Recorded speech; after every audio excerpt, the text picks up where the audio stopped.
Student, आप लोग को थायराइड ग्लैंड का सेकेंड पार्ट का लेक्चर स्टार्ट करते हैं। फर्स्ट पार्ट में हमने पढ़ा था कि थायराइड ग्लैंड बनता कहाँ से, उसके ऊपर हम रिविजन करवा देते हैं। जैसे कि ब्रेन का पार्ट है हाइपोथैलेमस, हाइपोथैलेमस फोर ब्रेन का पार्ट। यहाँ से एक हार्मोन आता है टीआरएच, थायरोट्रोपिन रिलीजिंग हार्मोन। ये जाता है हाइपोथैलेमस के पिट्यूटरी ग्लैंड पर, पिट्यूटरी ग्लैंड जिसको मास्टर ग्लैंड बोलते हैं, इसको एक्साइट करता है और यहाँ से फिर निकलता है टीएसएच, थायराइड स्टिमुलेटिंग हार्मोन, और ये जाता है हमारे थायराइड ग्लैंड पर, थायराइड ग्लैंड पर।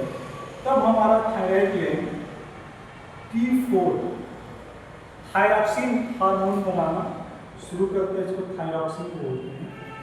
थायरॉक्सिन हार्मोन बनाता है और ये T4 कन्वर्ट होता है T3 ट्राईआइडोथायरोनिन उसको बोलते हैं, ट्राईआइडोथायरोनिन। मतलब हमारा हाइपोथैलेमस जो ब्रेन का पार्ट है, तो टीआरएच एक प्रकार का हार्मोन भेजता है पिट्यूटरी ग्लैंड पे, पिट्यूटरी ग्लैंड टीएसएच भेजता है थायराइड ग्लैंड पे, और थायराइड ग्लैंड एक्साइट होकर T4 थायरॉक्सिन बनाता है और ये कन्वर्ट हो जाता है T3 में। T3 को हम एनर्जी बंडल भी बोलते हैं, एनर्जी बंडल, ये एनर्जी बंडल होता है, इसी से सेल एक्टिव रहती है। T3 प्रकार का एक प्रकार का एनर्जी बंडल है, इसी से सेल एक्टिव होती है। यदि T4 की मात्रा कम होगी तो ऑटोमेटिक T3 की मात्रा कम हो जाएगी, क्योंकि T3 T4 ही कन्वर्ट होकर बना है। इस केस में हम देखते हैं कि हाइपो और हाइपोथायराइडिज्म में क्या डिफरेंस होगा, हाइपो और हाइपोथायराइडिज्म में क्या डिफरेंस होगा, ये आप समझ गए होंगे। पिछला लेक्चर देखने के उसमें डिटेल में समझाया है। तो बात करते हैं हाइपर हाइपोथायराइडिज्म, और फिर हम बात करते हैं यहाँ पे हाइपर थायराइडिज्म। हाइपो का मतलब होता है, हाइपो मतलब लो, और थायराइडिज्म मतलब होता है थायराइड हार्मोन, थायराइड हार्मोन। इसका मतलब यदि T4 या कह सकते हैं या T3 अगर ये लो निकलती है, जरूरत से कम निकलती है, तो इसको हम हाइपोथायराइडिज्म बोल सकते हैं। यदि T4 और T3 जरूरत से कम निकलेगी, लो हो जाएगी, तो इसको हम हाइपोथायराइडिज्म बोल सकते हैं। और हाइपर में, हाइपर मतलब होता है मोर, ज्यादा, और थायराइड मतलब होता है थायराइड हार्मोन।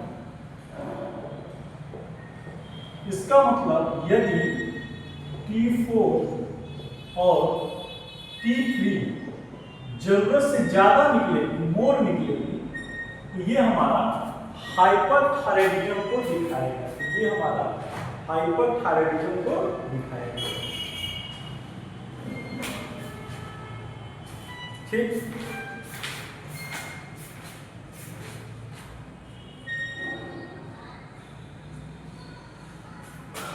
हाइपोथायराइडिज्म में क्या होता है, हाइपोथायराइडिज्म में क्या होता है, जब भी हाइपोथायराइडिज्म होगा तो सिम्टम क्या होंगे, और इसमें हमेशा टीएसएच की वैल्यू,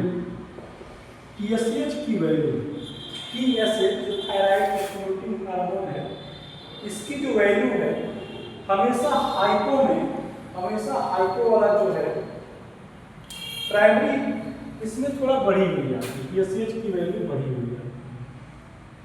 हाइपोथायराइडिज्म में टीएसएच की वैल्यू बढ़ी हुई आती है, जबकि हाइपोथायराइडिज्म में अगर हम बात करते हैं, हाइपोथायराइडिज्म में तो टीएसएच की वैल्यू घटी हुई आती है, तो इसमें टीएसएच की वैल्यू क्या आती है, घटी हुई।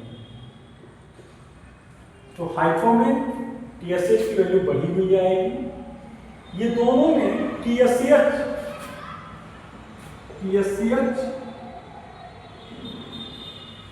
T4/T3 इन्वर्सली प्रोपोर्शनल होता है, मतलब एक बढ़ेगा तो एक घट जाएगा, ये बढ़ेगा तो ये घटेगा, ये बढ़ेगा तो ये घटेगा, ये बढ़ेगा तो ये घटेगा, ये बढ़ेगा तो ये घटेगा। इतना चीज आप समझ गए होंगे। अब हम देखते हैं सिम्टम क्या क्या होते हैं, क्या क्या सिम्टम होंगे, सिम्टम क्या क्या होंगे इसको देखते हैं।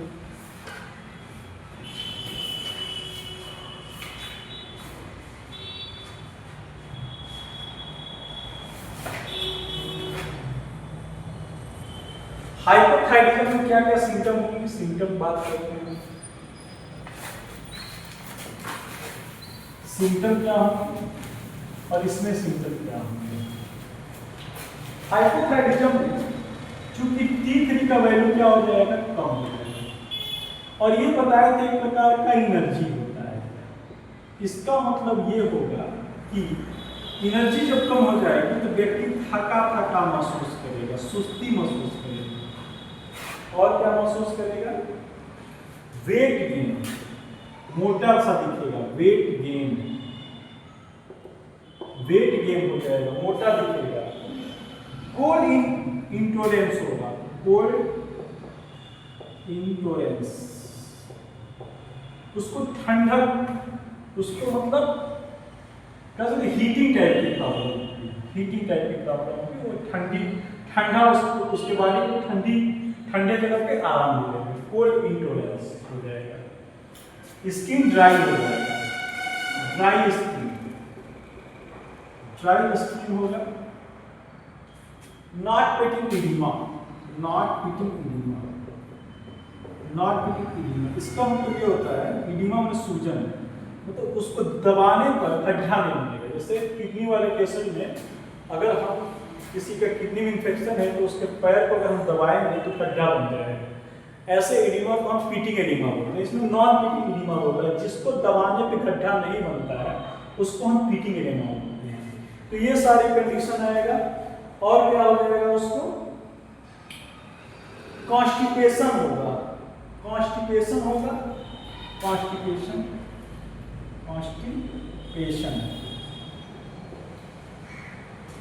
हार्ट रेट स्लो हो जाएगा, स्लो हार्ट रेट होता है, इसको ब्रेडिकार्डिया बोलते हैं। हार्ट रेट स्लो हो जाएगा, ब्रेडिकार्डिया। हाइपर में क्या सिम्टम आएगा, हाइपर में चूंकि T3 कहें या फिर हम T4 कहें, इसमें T4 क्योंकि T4 ही करना होगा, T3 इसका वैल्यू बढ़ जाता है। तो इसमें क्या क्या सिम्टम आएगा, इसमें वेट लॉस होगा, ओवर एक्टिव हो जाएगा ना, क्योंकि जो थायराइड ग्लैंड है वो ओवर एक्टिव हो जाएगा, बहुत ज्यादा हार्मोन को बनाने लगेगा हाइपर वाले कंडीशन में। हीट इंटोलेरेंस होगा, हीट इंटोलेरेंस,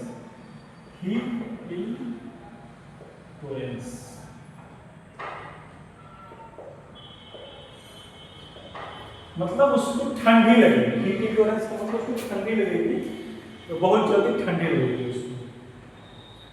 और उसके बाद ट्रीमर होगा, डायरिया होगा, एंजाइटी हो सकता है, एंजाइटी, ट्रीमर होगा, हाथ पैर में कंपन आएगा, चिंता, एंजाइटी मतलब चिंता होता है। ट्रैकीकार्डिया, हार्ट रेट इसमें स्लो है, इसमें बढ़ जाएगा, tachycardia, heart rate increase, HR rate जो हार्ट रेट है वो बढ़ जाएगा। डायरिया हो सकता है, डायरिया। ये होता है थायरोडाइटिस, ये क्या होता है, कभी कभी इन्फ्लामेशन इन थायराइड ग्लैंड, थायराइड ग्लैंड में कभी कभी क्या होता है, इन्फ्लामेशन हो जाता है, सूजन हो जाता है, जिसके कारण भी हमको T4 लेवल बढ़ा हुआ दिखाई देता है। मतलब ये हाइपोथायराइडिज्म टाइप का ये लक्षण है। लेकिन इस केस में हमको थायराइड की दवा स्टार्ट नहीं कर देनी चाहिए, क्योंकि ये प्रकार का सूडो हाइपर थायराइडिज्म होता है, जिसको थायरोडाइटिस बोलते हैं, झूठा, क्योंकि सूजन, थायराइड में सूजन होने के कारण कभी कभी T4 की वैल्यू बढ़ जाती है, कभी कभी T4 की वैल्यू क्या हो जाती है, बढ़ जाती है, तो जिससे लगता है कि ये मतलब हमारा थायराइड ही मतलब हाइपर में हम चले गए। लेकिन इसके लिए हम एक जांच कर एंटी-TPO टेस्ट हमको करवा के कंफर्म कर लेना चाहिए कि ये पॉजिटिव आ रहा है कि नहीं आ रहा है। एंटी एंटीबॉडी थायराइड पर ऑक्सीडेज टेस्ट बोलते हैं, एंटीबॉडीज थायराइड पर ऑक्सीडेज टेस्ट। अगर इस टेस्ट को हम करवा लें 3 मंथ पे होता है तो हमको क्लियर पता चल जाएगा कि इस व्यक्ति को थायराइड है कि झूठा थायराइड है। ठीक है, यहाँ तक हम आपको बता दिए। T3 में क्या होगा, फैटी थकान होगा, वेट गेन होगा, क्योंकि एनर्जी लेवल कम हो जाएगा, कोल्ड इंटोलेरेंस होगा, उसको ठंडी मतलब उसकी हीट ज़्यादा होगा, उसको ठंडे जगहों पे अच्छा लगेगा, ड्राई स्किन होगा, नॉन ईटिंग एडेमा होगा, नहीं दबने वाला, तो दबाने की मध्या नहीं होगा, कॉन्स्टिपेशन कब्ज रहेगा, हार्ट रेट स्लो हो जाएगा।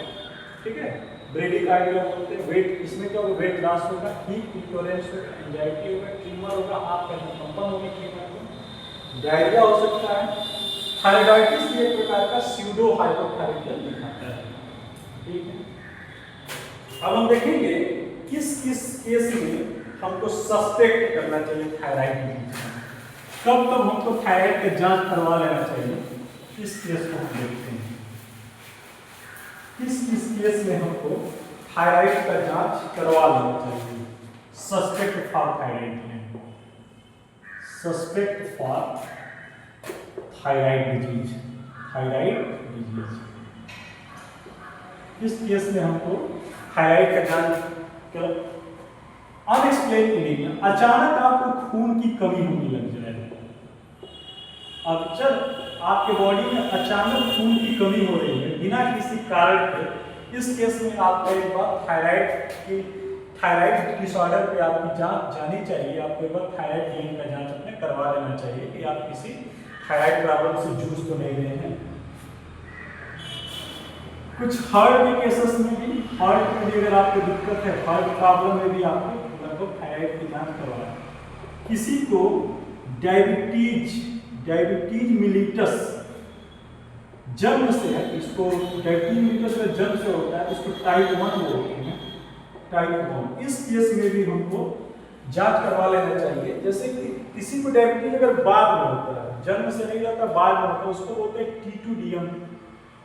लेकिन जिसको जन्म से डायबिटीज होता है, वो जन्म लिया, उसको उसके बॉडी में पैंक्रियाज जो सेल हैं अच्छे से इंसुलिन नहीं बना पा रहे हैं और उसके बॉडी में ग्लूकोज का लेवल बढ़ता जा रहा है, तो ऐसे केस को हम डायबिटीज मिलिटस टाइप 1 बोलते हैं। ऐसे केस में उनको थायराइड का जांच करवा लेना चाहिए।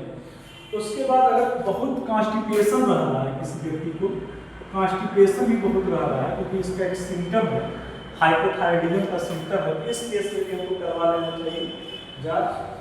थकान रह रहा है, क्रोनिक फैटिग, बहुत दिन से थकान टाइप में महसूस हो रहा है, इस केस में भी हमको थायराइड का जांच करवा लेना चाहिए। इनफर्टिलिटी के केस में भी, इनफर्टिलिटी है, इनफर्टिलिटी, इस केस में भी मतलब स्पर्म ओवम नहीं बनने, इस केस में भी हमको उसकी जांच करवा लेना चाहिए। थायराइड की मेंस्ट्रुएशन साइकिल इरेगुलर है, मेंस्ट्रुअल साइकिल इरेगुलर है, तो इस केस में भी हमको थायराइड की जांच करवा लेनी चाहिए। और यदि हमको सोडियम की कमी है, या फिर कह सकते हैं हाइपोनेट्रीमिया, हाइपोनेट्रीमिया बोलते हैं, हाइपोनेट्रीमिया। देखिए हाइपोनेट्रीमिया क्या होता है कि लो सोडियम लेवल, हाइपो मतलब लो, जहां भी हाइपो शब्द आता है उसका मतलब लो होता है, नो सोडियम लेवल। यदि आपके बॉडी में सोडियम लेवल बहुत कम हो गया है, तो इस केस में आपको साइजर आ सकता है, साइजर, झटके आ सकते हैं, आपको झटके आ सकते हैं। क्या होता है, कभी कभी बूढ़े लोग खाना छोड़ देते हैं, उस केस में भी सोडियम कम हो जाता है बॉडी में, या फिर डॉक्टर बोल दिया बीपी हाई होने के केस में भी बहुत लोग नमक खाना कम कर देते हैं, लेकिन जब उसकी वैल्यू 135 से कम हो जाती है, अगर बहुत कम हो जाती है, ऐसे कंडीशन को हाइपोनेट्रीमिया बोलते हैं। और इस केस में जो मनुष्य है वो मतलब जो व्यक्ति है वो सचेत अवस्था में नहीं रह पाता है, कुछ बड़बड़ाने लगता है, उसका माइंड सही से काम नहीं करता है। ऐसे कंडीशन को हम हाइपोनेट्रीमिया बोलते हैं। इस केस को हम लो सोडियम लेवल कहते हैं, कम हो जाएगा। हाइपरटेंशन वाले केस में भी हमको थायराइड की जांच करा लेनी चाहिए। अगर सोडियम लेवल बराबर कम हो रहा है इस केस में हमको थोड़ा सा थायराइड का हमको जांच करा T4, T3, T4 TSH का जांच हमको करा के देख लेना चाहिए कि लेवल क्या है हमारा। आगे बात करते हैं हम, तो क्या क्या अनएक्सपेक्टेड, अगर खून की कमी अचानक हो रही हो, पता नहीं चला किस कारण से, हार्ट किसी को प्रॉब्लम में दिक्कत आ रहा है, डायबिटीज मिलिटस है, मधुमेह जिसको बोलते हैं, कब्ज है, थकान बना रहा है, इनफर्टिलिटी है, बच्चों मतलब क्या स्पर्म वर्क नहीं बन पा रहे हैं, बच्चे पैदा करने में दिक्कत हो रही है, मेंस्ट्रुएशन साइकिल इरेगुलर एमसी जो महिलाओं में आता है अगर वो इरेगुलर हो रहा है, हाइपोनेट्रीमिया जिसमें सोडियम लेवल कम हो जा रहा है, हाइपरटेंशन है मतलब किसी व्यक्ति का बीपी हमेशा बढ़ा रहा है, ऐसे केस में आप थायराइड का जांच एक बार जरूर करवा के देख लें कि क्या इसमें से दिक्कत आपको हो सकता है। ठीक।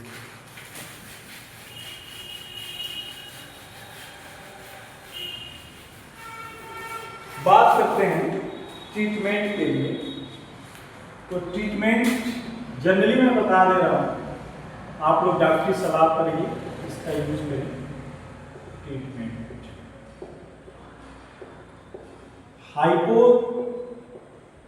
हाइपोथायराइडिज्म में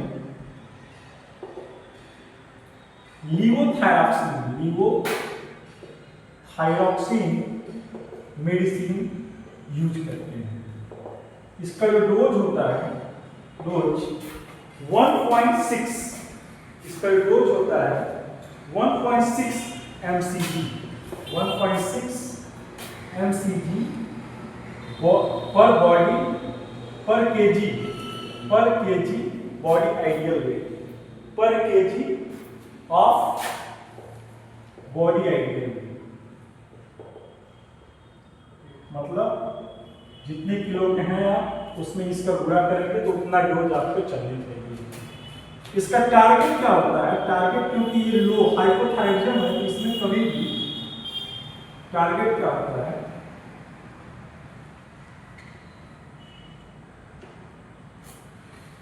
इसका जो टारगेट है TSH को लोअर करना, TSH लोअर करना, TSH को लोअर करना चाहिए। और अगर हाइपर है, हाइपरथायराइडिज्म है,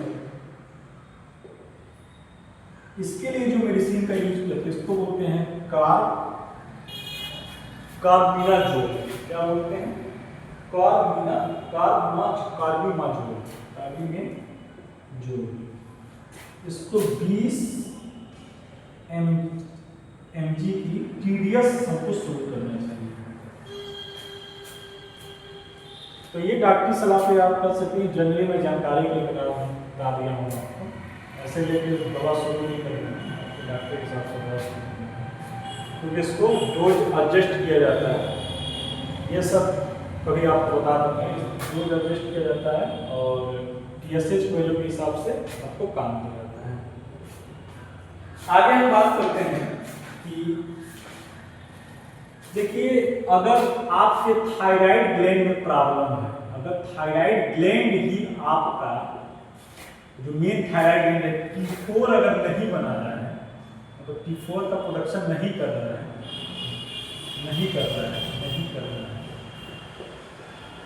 ऐसे को बोलते हैं प्राइमरी हाइपोथायराइडिज्म।